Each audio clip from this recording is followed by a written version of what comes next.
Welcome to the Money Down. We got a special guest tonight. My former running back coach, Northern Illinois University's head coach, Thomas Hammock. We appreciate you joining us tonight.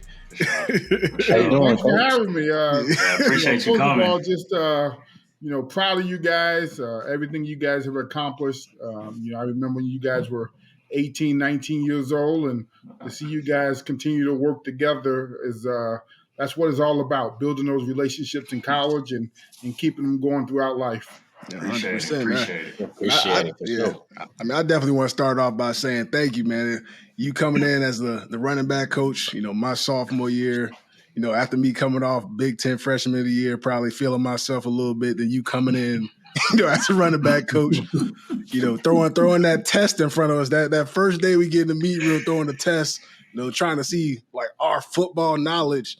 And like really none of us, in the room really knowing like really any of that shit aside from what we had to do.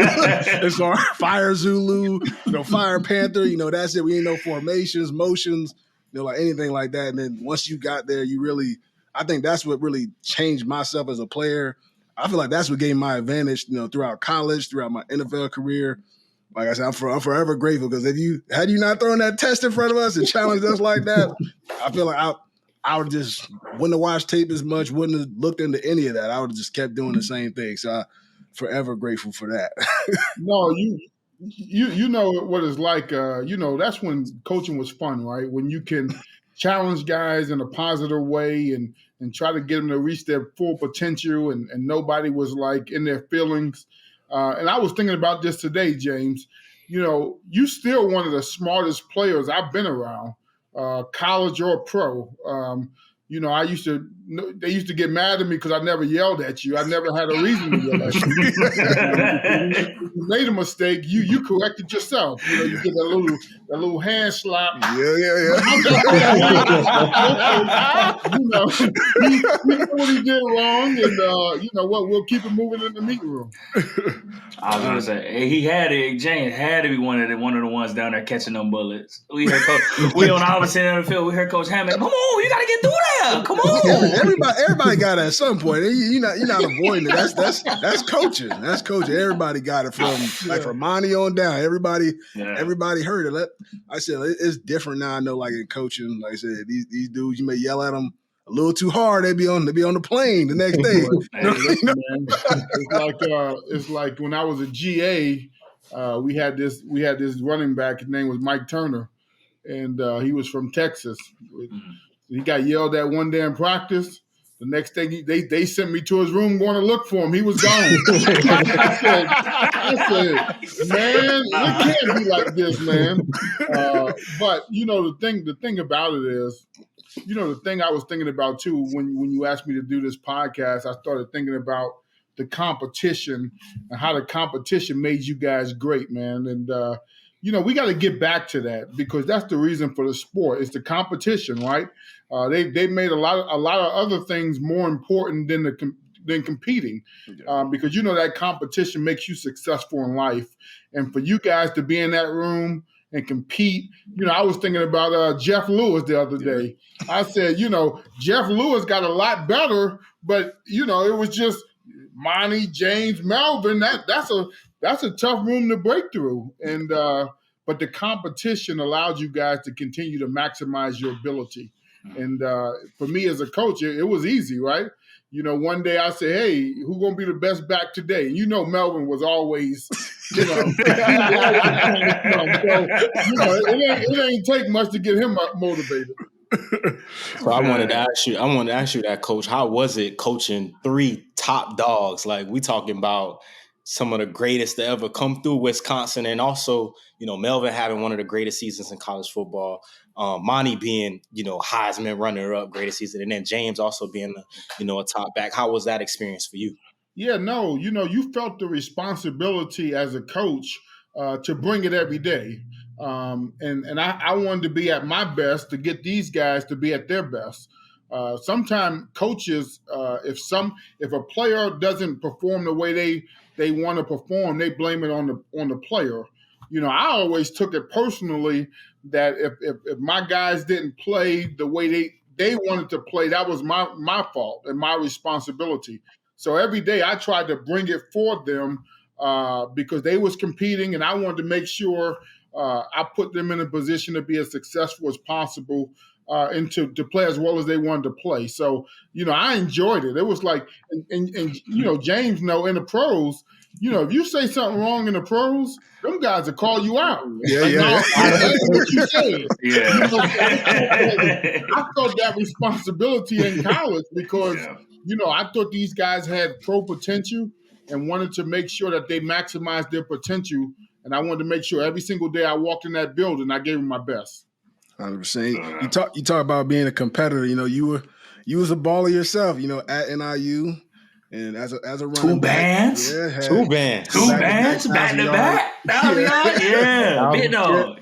They don't know share the same backfield with Michael Turner as well, a very solid running back. In the NFL, what was that like for you? I know your senior year it got cut short. You potentially could have been in the NFL and had a great career too. What was that experience like for you as a player? Well, I was never the sexy player, right? It was always, somebody was a little bit faster, somebody was a little bit bigger. I was kind of like just an average body back, and so my edge was the competition, right? To figure out a way to outperform a guy that supposed to be better than me, and so I had that chip on my shoulder.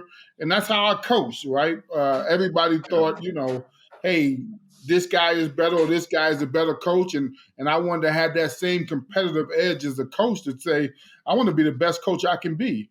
But the competition in college, competing with great players, really builds your foundation as a man. And that certainly built my foundation as a coach as well. And you talk about the energy as a coach.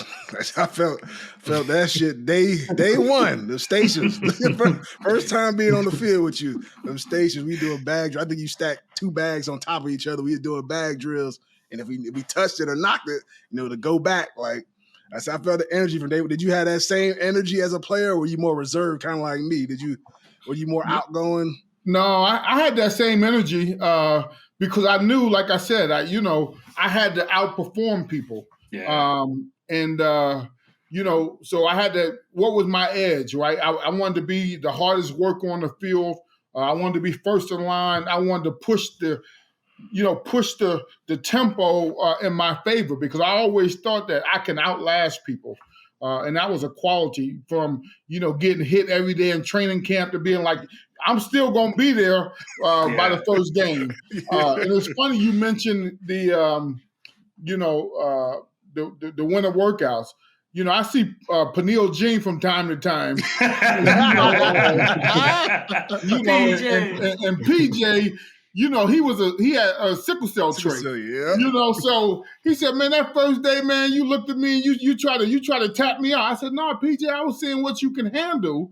Don't make any excuses. And to this day, he still remembers that. He had them hands on them hips. I said, hey, man, we ain't got time for that. You trying to play. Those are stories you learn about guys and how you test guys in those moments when you have some adversity, and how do you respond to adversity. And I think that's what we try to build as coaches into the players. Yeah, Coach, go ahead. I was going to say, I think, we've been able to see that, obviously, being able to play under you, you being a player, going through the fire, stuff like that, but also translating to you as a head coach, 2021, winning the conference, now coming in second last year. Like, what has that been like for you, being able to go back to your alma mater and, perform like that, perform at that level and get your program, back to where it once was? Well, I can tell you I'm a lot different now, Jay. Obviously, when you become a head coach, you see things from a different lens, a different perspective, and you take a big picture approach to how to build a program, how to build men, right? Things that, when I was a young coach, I didn't put as high of a value on. But certainly when you go to the pros, you see a different way of doing things. You understand players are not trying to make mistakes. So then you take that ownership, like, if you make a mistake, okay, how can I get this guy not to make the same mistake? And so as a head coach, now I'm responsible for assistant coaches, and assistant coaches have to be responsible for the players. So you have to make sure you over communicate from the standpoint of making sure everybody understands what you're looking for, how you want it to look, and how you want the players to perform. Yeah. And so you have to take a much different approach as opposed to being hands-on in the meeting room day to day, knowing, okay, I knew everything that every back did from one day to the next. And you just take a more bigger, broader picture view to make sure the program is in great shape.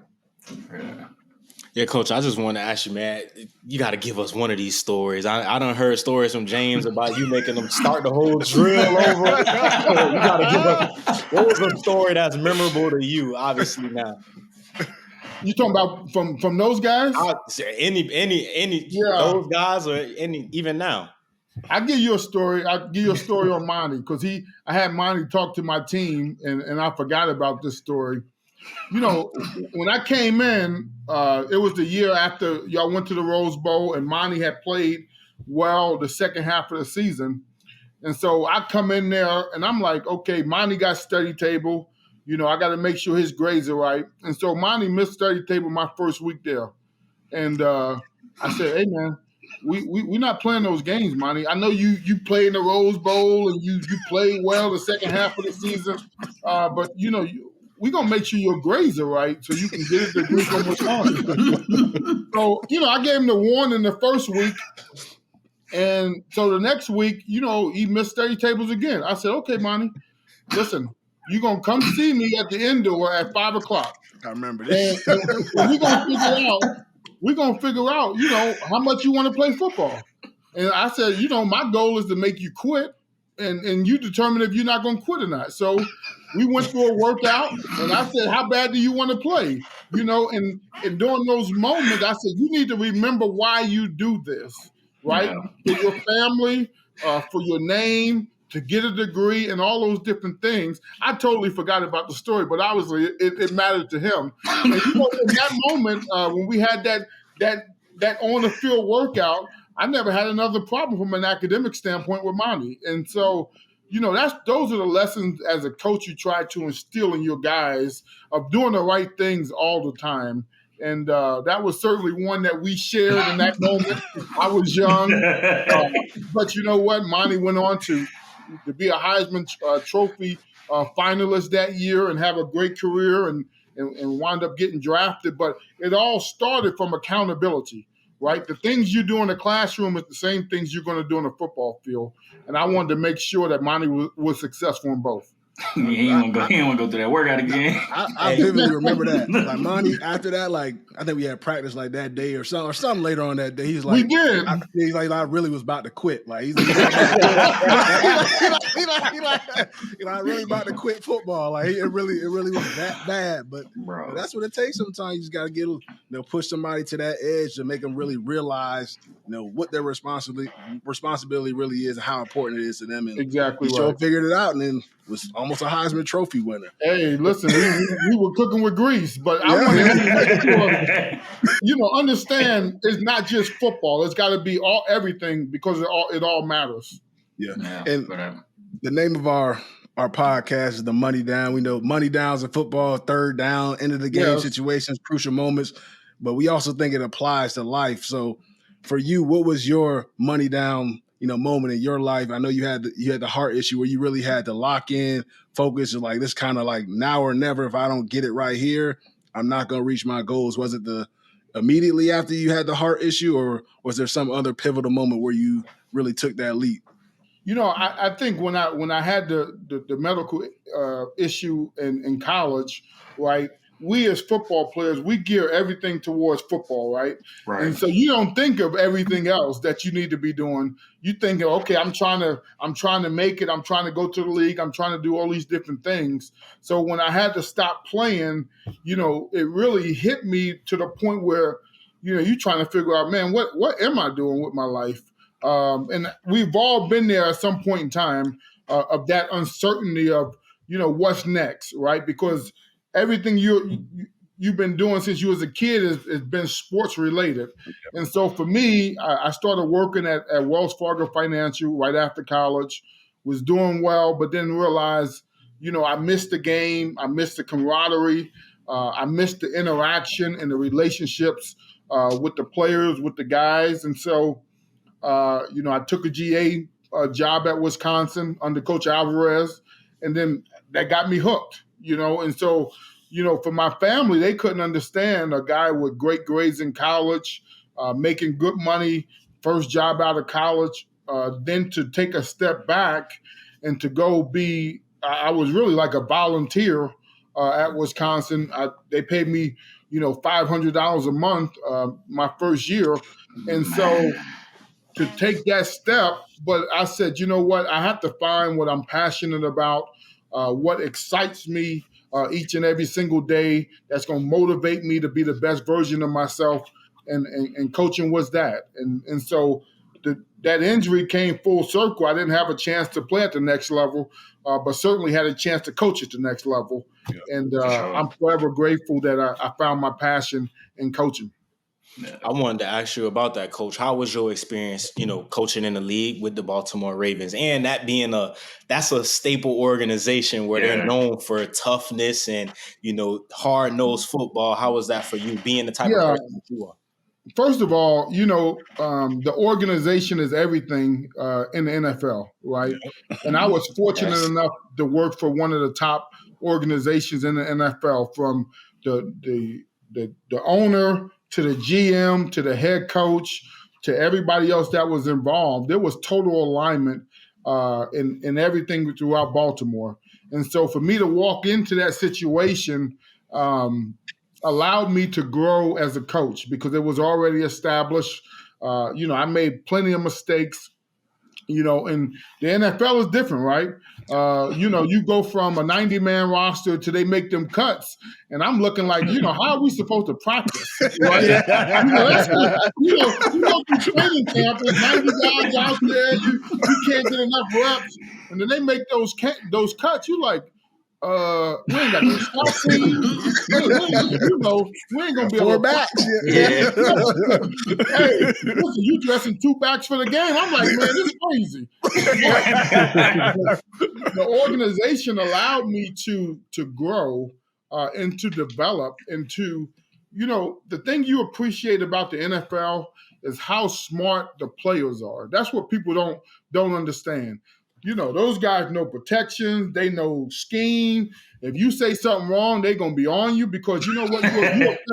You're affecting their families. Yeah. And so you had, every day was a game day for me as a coach, especially early on, because you know what? I got to make sure this guy is sharp, because he may only see this rep one time during the week and have to perform in the game. And so, that experience in the NFL taught me a lot. I went from yelling at players and getting on them to understanding, hey, man, this guy's got a wife and a kid that he responsible for. Oh, man. He ain't trying to go the wrong way on protection. So what's the best way I can coach him? Yeah, 100%. You mentioned being a GA at Wisconsin. Our producer, he brought it up to us. Matt Perkins said, that year you was a GA, you played in the toolbox game, the Iowa equipment managers versus Wisconsin equipment managers. What was that experience like? Heard you tore them up. Man, them guys on Iowa were so pissed. Hey, technically, my first year I was a manager, right? I wasn't a GA. So, when they asked me to play in a toolbox game, at that time, I don't think they won a toolbox in like 5 or 6 years. Wisconsin, Iowa, right? Yeah. You win the toolbox, you like, we winning that game. Yeah. They put that toolbox on and you like, hey, we for sure winning today. So that was a lot of responsibility. But, I played in the game, had a lot of fun with it. And then, the the players at the time didn't think anything of it. And then the next day you start getting all these text messages and emails like, this guy he played at NIU. Hey, look who did the background check. Yeah, they definitely did that background check. But when the players walked in that locker room on Saturday, that toolbox was in there. About to have us being sanctioned. Hey, listen, that was important. That toolbox is important. For sure. I guess we bring it up to your head coach in college football. We obviously know it's a big thing in college football now, NIL. Yeah. You even heard, Chip Kelly talk about it, why he left, UCLA from a head coach to go be an OC at Ohio State. He said, because being a head coach now is more like a CEO rather than it's just a coach. Kind of what's your thoughts on the whole ordeal? Obviously, it's good for the players. It could be good for the coaches to help them learn how to manage money, all that stuff. What's your thoughts on it? I'm all about the players having an opportunity to benefit off their name, image, and likeness. To me, it was easy. I coached in the NFL. So to me, you start saying salary cap, cuts, and all that stuff. It made sense to me. But from a player's perspective, you have to understand that if somebody is giving you compensation for your name, image, and likeness, there are certain responsibilities that you have to take on too, right? Right. When your stomach hurt, hey man, nobody care about that, right? You got to play. So there's a give and take, but I definitely think players should benefit. There's a lot of money in college football, and for players to have an opportunity to benefit off of that, I think is great. Now, what needs to happen is they need to put some guardrails in place so that people don't abuse what the rules were intended for. And that's what you see now, right? It's like there's a reason the NFL went to a rookie salary cap, right? Back in the day, those rookies was making more than veterans. That So now they're going to make it a structure so you earn what you – there needs to be the same type of guardrails in college with NIL from the standpoint of, what's acceptable, how do you do it, how do you regulate it? But ultimately, you want people to have a similar structure where it can be a competitive balance. Because right now, there's going to be an imbalance because some schools have a lot more resources than others. Having coached, at the GA level, all being able to coach in the pros, now being a head coach, like over that course of time, did you ever see it getting to where it is now, where kids are making millions of dollars, things like that? Did you ever think it would get to that point? No, I never envisioned that. The problem is, right, you coach in the pros, you see, adults, young adults blow a lot of money, and now you putting that same type of resources into a young man that's 17, 18, 19 years old. I see all these kids with these chains on and all these I'm like, listen, why don't you put that money in an IRA or annuity or something where now you can have long-standing financial wealth, and that's what the education piece is so big. I remember a couple guys in the pros. I'm telling them about they got to invest in the NFL pension is great, right? Okay, And then some of those guys don't even want to do it. I'm like, listen, man, they give you a 2-for-1 match, and you making all this money every week. You could knock that out in one check. And to go through those situations with young adults, and now for younger guys in college, they don't understand the value of money, how hard it is to make money. How do you make sure you set yourself up, long term from an investment standpoint, from a financial standpoint, to be your own boss and all those different things that you can do with the type of money that's out there. I'm surprised the NCAA hasn't put that in place yet, to where universities have how beginning of the season we have those compliance meetings. I'm surprised they haven't done that yet for the new class of freshmen that come in or whatever. They have a team meeting for how to spend your money or how to save your money, things like that, to just make awareness. We actually started doing some life skills presentations to our players over the past month. And, one of my coaches, Coach Joe Hawkins, he's my wide receiver coach. He did a spreadsheet on finances and how you should use your finances per month. And it was excellent from the standpoint of he's younger, so he can talk the lingo. He understands. Hey, you want to pay $22 for Netflix? Well, that could be $22 for something to eat. But he broke it down in a way where the players understood. At the end of each month, you should be saving, a certain amount of money so you can be able to provide long term. Man, them kids have a steak every night. Kids have a steak every night. I think that's. Go ahead, Coach. Go ahead. No, the crazy thing is, at Wisconsin, y'all had them training tables, right? And all of a sudden, y'all was too good for them, right? Y'all ain't like what they make. Y'all gotta go out. Y'all gotta go out to state. Hey, them vouchers were crucial now. That's what it is. People take things for granted sometimes. Man, them meals were great. When I was a kid, I didn't have no money. I said, "Hey, man, I'm gonna eat and pack me into the And we got to keep that hush because when we was in school, they came a long way from bagels and peanut butter. Man, man, I'm seeing the training tables nowadays. I'm seeing all type of steak, lobster, bro. The food look amazing. When we went back for that game, yeah, you seen Coach Hammock, they training table now. That thing. You would have thought you was in Mastro. You would have thought you was in a steakhouse for real. You talk about NIL. Has that changed your recruiting approach to like these kids? I know I see you on Twitter. You say you kind of recruit still old school. You write letters. I still love that thing about the time like we got your first handwritten letter from a head coach, things like that. I know it meant something to me. I don't know if that means stuff to the kids these days. Everything's virtual and all of that. How is your recruiting pitch to these kids?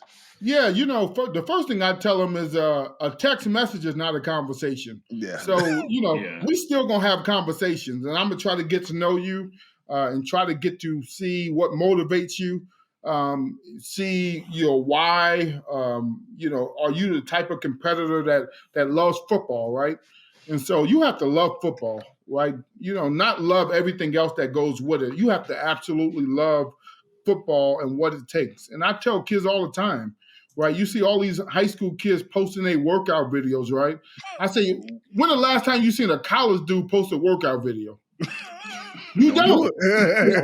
It sucks, right? Yeah. You got to get up at 6 o'clock in the morning and work out, and ain't no phones in there yet. Everybody's posting that.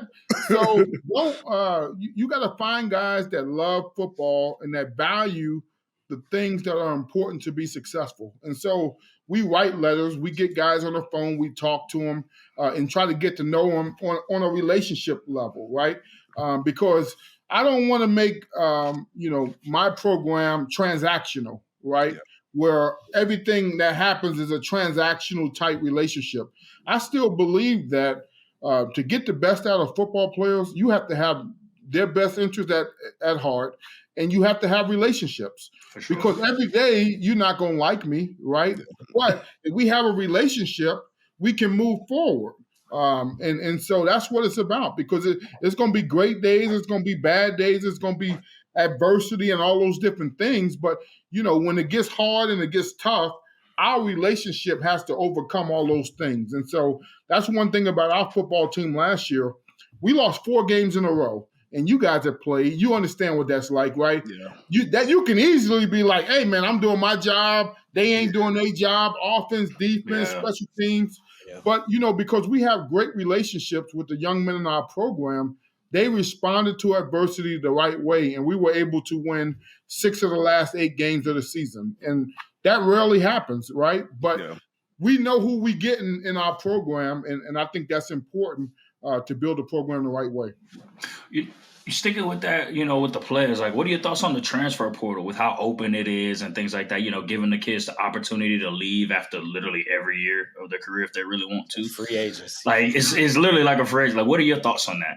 Yeah. Can you imagine if the transfer portal was available when I had Monty, James, and Melvin. Yeah, one of us would have been gone. They all like to win. Yeah, You know, so but because they stayed and because they competed and because they embraced everything that was happening, they all became great players in their own right. And so to me, there are hard times in college. We all know what that looks like, right?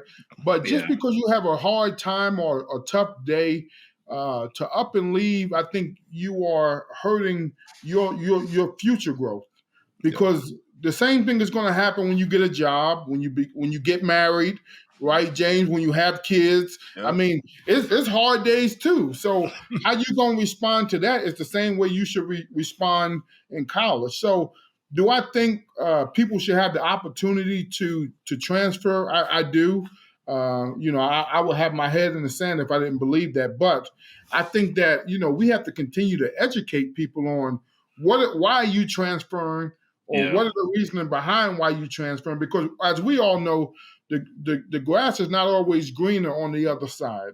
And a lot of times these guys, the one or two guys you hear about on Twitter that's doing well, it's 1,000 guys that transfer and not doing as well. So, it's just constant education and understand, if somebody is absolutely mistreating you or not giving you a fair shake, then you should have an opportunity to move on. But if you moving on because your moment didn't come when you think it should come, you got to stick to it. I know James wanted to transfer that his sophomore year, right? Because I told him plenty of times. Big Ten freshman year, and he didn't play as much the next 2 years. But I do believe those moments helped you, because when I saw you in New England and your butt was in the stands, right? It's the same. It's the same thing, and then you learn from that, right? You grow from that, and then you became a Super Bowl champion. There was nobody happier than me when we played you guys in I think it was 2014. Yeah. And I was looking for you. I was like, "Where James at?" That was like way over the top. If you don't dress for the games, you in the stands. I said, "My goodness." Bill Ruthless over there, man. Hey, but you know what? What you learned in college helped you in those moments, and then the following year, you were ready. Because in Baltimore, I said we should draft James White. They was like, he's just a typical Wisconsin back. So when you started having success, I remember going to Ozzie and was like, I guess James White wasn't a typical Wisconsin back. That was my first year. They act like I ain't know that, right? You're just a college guy. But you learn from those moments, and that I don't want young players to miss those moments. Yeah, Coach. Coach, can I ask you this? Right, you talked about like how you went to Ozzie and you said that James, you should draft James. Can you tell us about?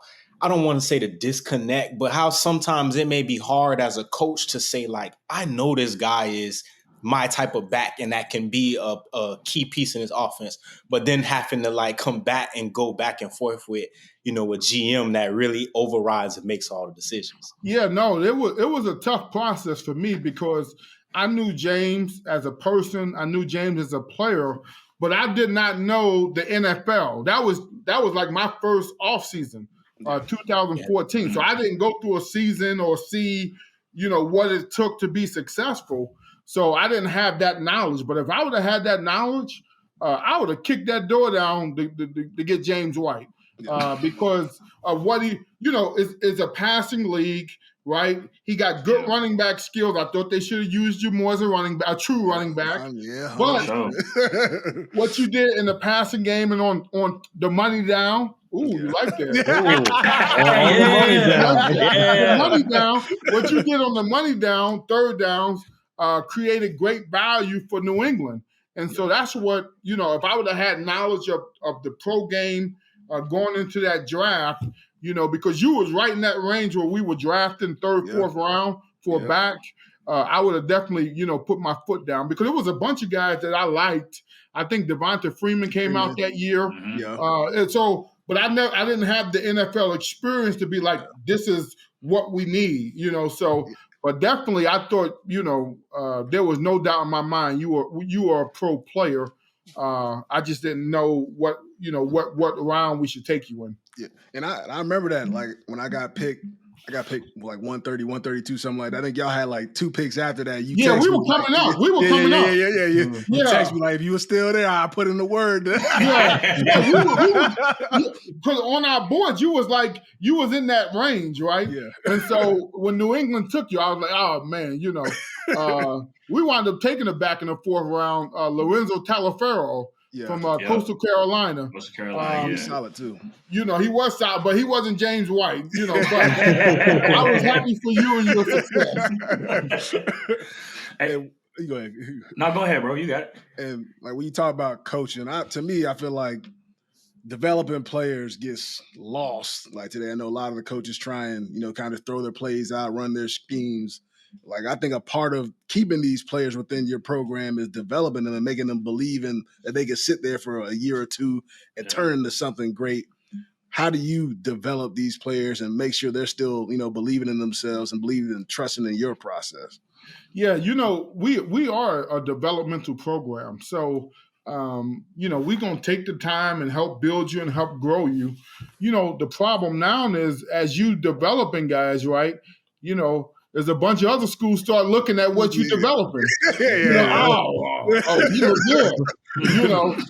So to me, that's why we have to continue to build relationships with our players, make them feel good from the standpoint of, don't forget who helped you get to this point, right?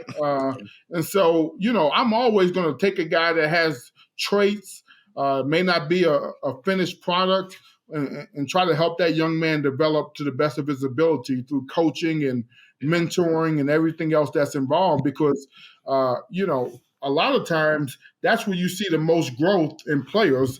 Those guys that, might have not been coached great in high school, that's tough, that's willing, and has the tools, and you just got to make sure you polish those tools up.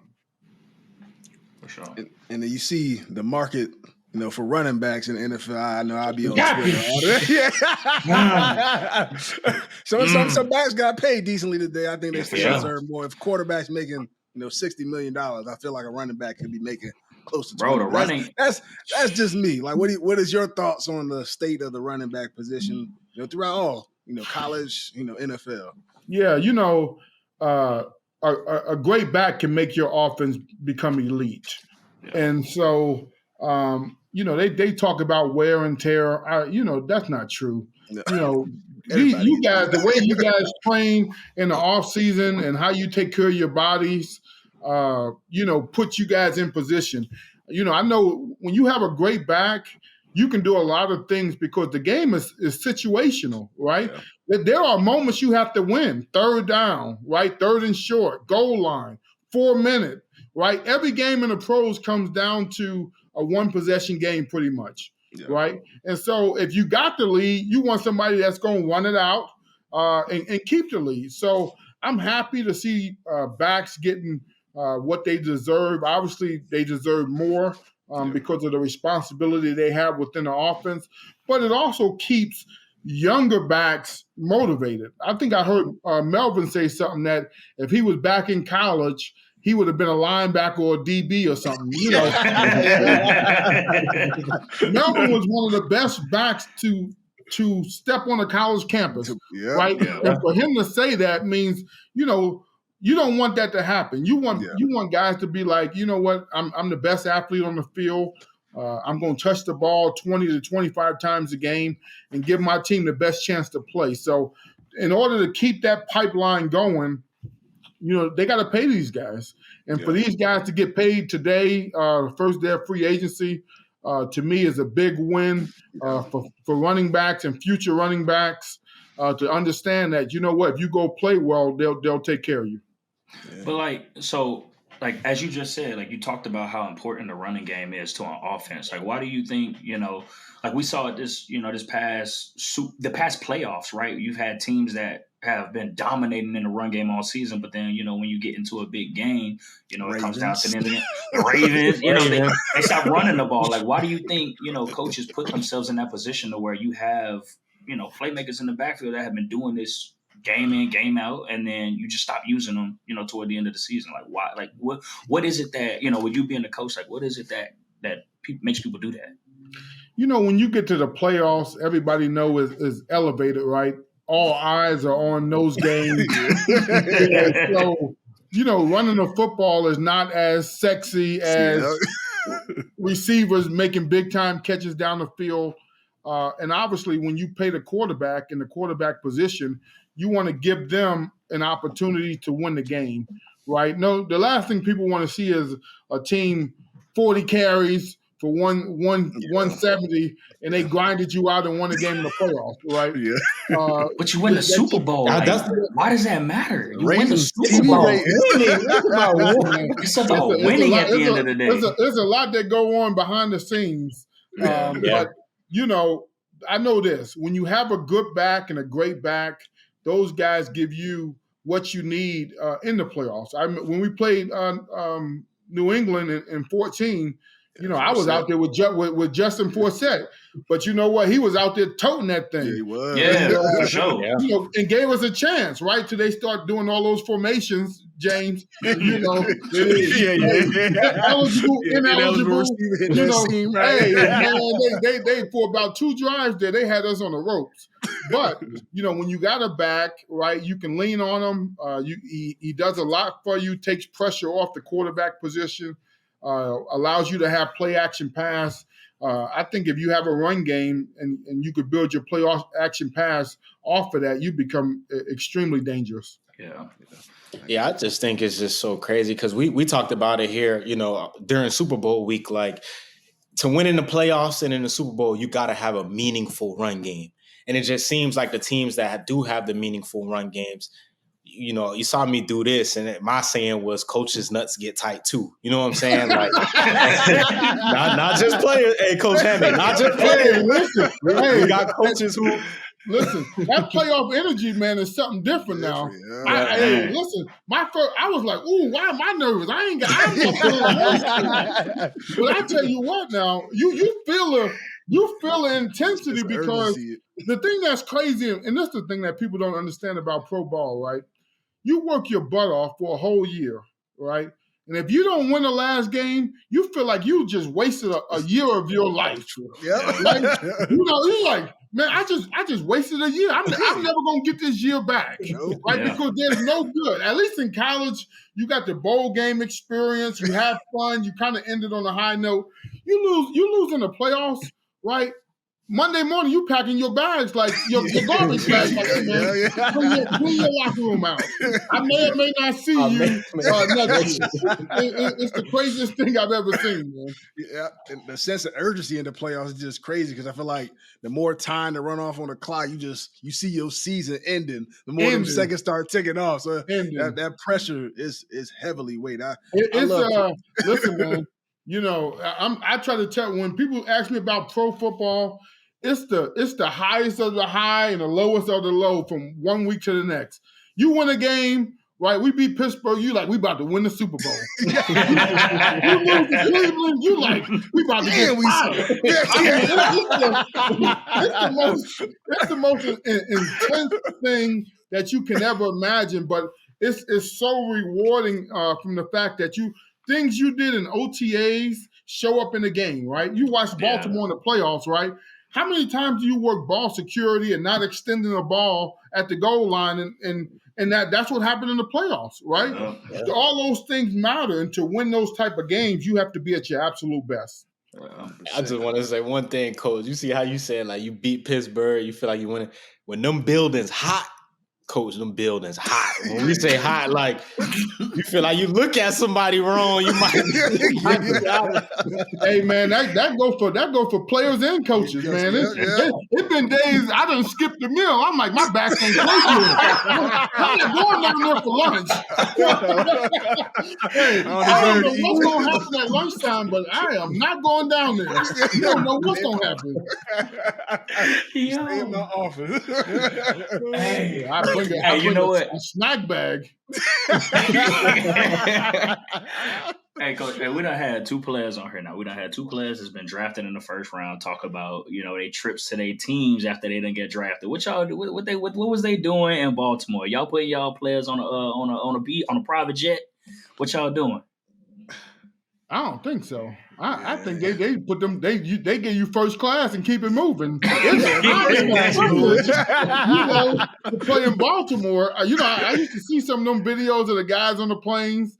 I don't know if Bashotti was getting down like that. I don't remember too many guys saying. Guess it depends on location. It depends on, some of them teams, they got to go all out, right, to do that, because otherwise, after a couple of weeks, you realize this ain't a good organization. Like, damn. I'm just saying, that's what happened. Baltimore's a great organization. And, when they say play like a Raven, those guys walk in the building and understand what that means. I feel it. My final question for you is, I remember going to your house in college, and you threw down on the grill. You had some secret recipe for the chicken. I don't know if you willing to share it now. You wouldn't give it away. Share for the pod. Hey, listen. That was the way to build those relationships, right? Have the guys over to the house. When you can share a meal with your players and they can get around your family. I still remember.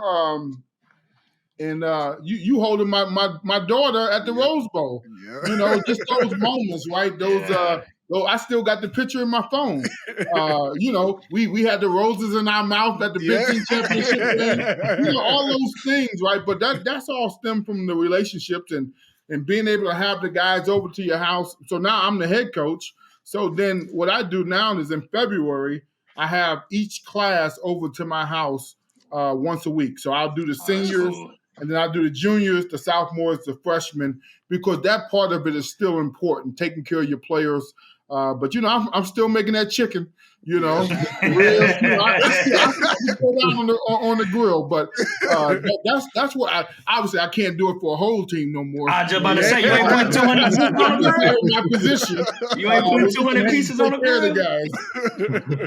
Hey, you know what? Nah, I got one last question. We got to set the record straight because we got some Florida guys here. I know you from Jersey, but there was a reason you came to Illinois to be a head coach because of that talent.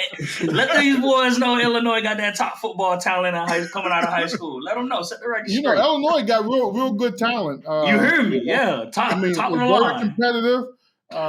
And you get some good guys that understand the Midwest. But after you get that Midwest talent, you got to go in some areas where you got to implement. Man, you ain't got to go nowhere, man. I'm still looking for a corner like you. You got to get one or two guys that from some areas where you say, okay, all right, now we complete. We got this Midwest talent. No, I got you. Right? And we got this distance talent, and that's how we make our team. Coach, we gonna start. Me and James, we gonna start working for you down south, man. Hey, St. Thomas Aquinas, and there's a line to get up in there now. I said, my goodness. And the one school at a time. I knew when he was younger, but they got about 50 guys. You can't give me a list of 50 guys, man. There ain't that many guys. About 10, 15. They illegally recruit. They illegally recruit down there, but we ain't gonna talk about that. Every school in Florida, because you can go anywhere now, especially now. Bro. Hey, man, don't give out all the secrets, man. Y'all messing around, man. y'all can't be the old heads that talk about all the young guys no more. Oh man, Coach, we appreciate you jumping on with us. Sure. Appreciate you taking the time. Best of luck. Spring football coming up.